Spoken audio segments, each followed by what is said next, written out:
बिस्मिल्लाहिर्रहमानिर्रहीम। अस्सलाम वालेकुम viewers, welcome back to Habib pharmacy. Habib pharmacy में फिर से आपको वेलकम। उम्मीद है हबीब फार्मेसी के देखने वाले खैरियत से होंगे।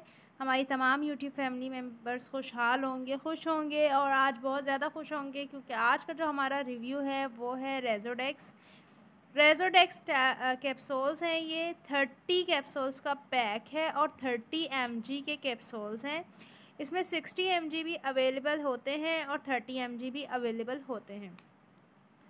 गेट्स फार्मा की मैन्युफैक्चरिंग है।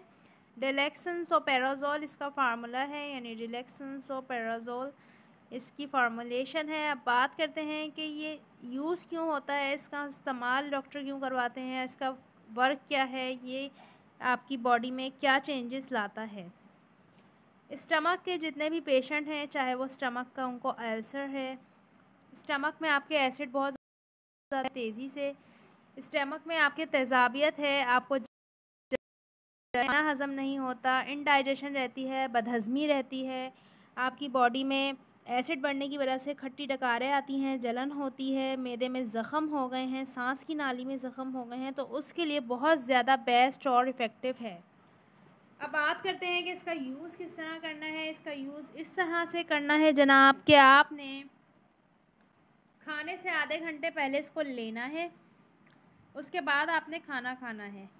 खाने को हज़म करने में मदद करेगा, इनडाइजेशन नहीं होने देगा, आपको सांस की नाली में जो ज़ख़म है, मैदे में जो ज़ख़म है, उससे आपको रिलीफ देगा, आपको निज़ाम हज़म को बेहतर बनाएगा, जलन से, खट्टी डकारों से निजात मिलेगी।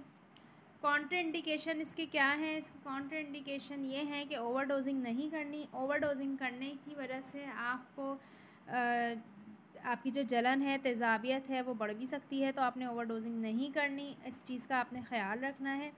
और इसके साइड इफ़ेक्ट क्या हैं? आपको नोज़िया हो सकता है, डायरिया भी हो सकता है, डिज़ीनेस हो सकती है, स्टमक अपसेट हो सकता है। वीडियो अच्छी लगे तो लाइक शेयर ज़रूर करें। कोई सवाल है हबीब फार्मेसी में पूछ सकते हैं। फिर से मुलाकात होगी एक नई वीडियो के साथ। तब तक के लिए अपना ख्याल रखिएगा। अल्लाह हाफ़िज़, टेक केयर।